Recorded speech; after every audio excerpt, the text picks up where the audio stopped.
Hello दोस्तों, कहानियों का सिलसिला चल रहा था। आज भी मैं आपके लिए एक कहानी लाया हूँ, आध्यात्मिक कहानी, जिसे सुनकर आपको कुछ ना कुछ अपने जीवन में फ़ायदा ही होगा। तो ध्यान से सुने दोस्तों। अगर कहानी पसंद आए तो लाइक, शेयर, सब्सक्राइब करना कतई ना भूलें। तो सुनिए दोस्तों।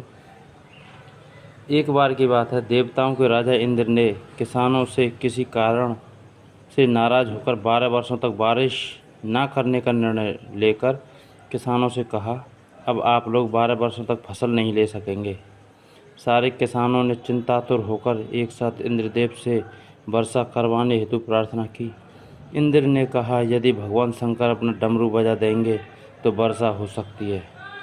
इंद्र ने किसानों को ये उपाय तो बताया, लेकिन साथ में गुप्त वार्ता कर भगवान शिव से ये आग्रह कर दिया कि आप किसानों से सहमत ना होना। जब किसान भगवान शंकर के पास पहुँचे तो भगवान ने उन्हें कहा, डमरू तो 12 वर्ष बाद ही बजेगा।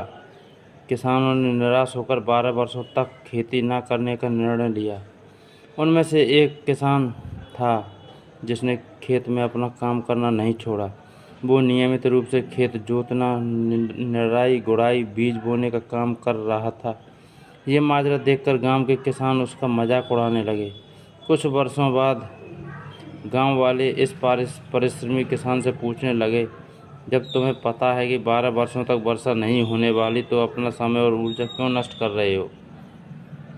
उस किसान ने उत्तर दिया, मैं भी जानता हूँ कि 12 वर्ष फसल नहीं आने वाली, लेकिन मैं ये काम अपने अभ्यास के लिए कर रहा हूँ, क्योंकि 12 साल कुछ न करके मैं खेती किसानी का काम भूल जाऊँगा। मेरे शरीर की श्रम करने की आदत छूट जाएगी। इसलिए ये काम मैं नियमित कर रहा हूँ, ताकि जब 12 वर्ष बाद वर्षा हो तब मुझे अपने काम करने में कोई कठिनाई ना हो। ये तार्किक चर्चा माता पार्वती भी बड़े कौतूहल के साथ सुन रही थी। बात सुनने के बाद माता भगवान शिव से सहज बोली, प्रभु, आप भी 12 वर्षों के बाद डमरू बजाना भूल सकते हैं। माता पार्वती की बात सुनकर भोले बाबा चिंतित हो गए। अपना डमरू बज रहा या नहीं ये देखने के लिए उन्होंने डमरू उठाया और बजाने का प्रयत्न करने लगे। जैसे ही डमरू बजा, बारिश शुरू हो गई। जो किसान अपने खेत में नियमित रूप से काम कर रहा था, उसके खेत में भरपूर फसल हुई। बाकी के किसान पश्चाताप के सिवाय कुछ ना कर सके।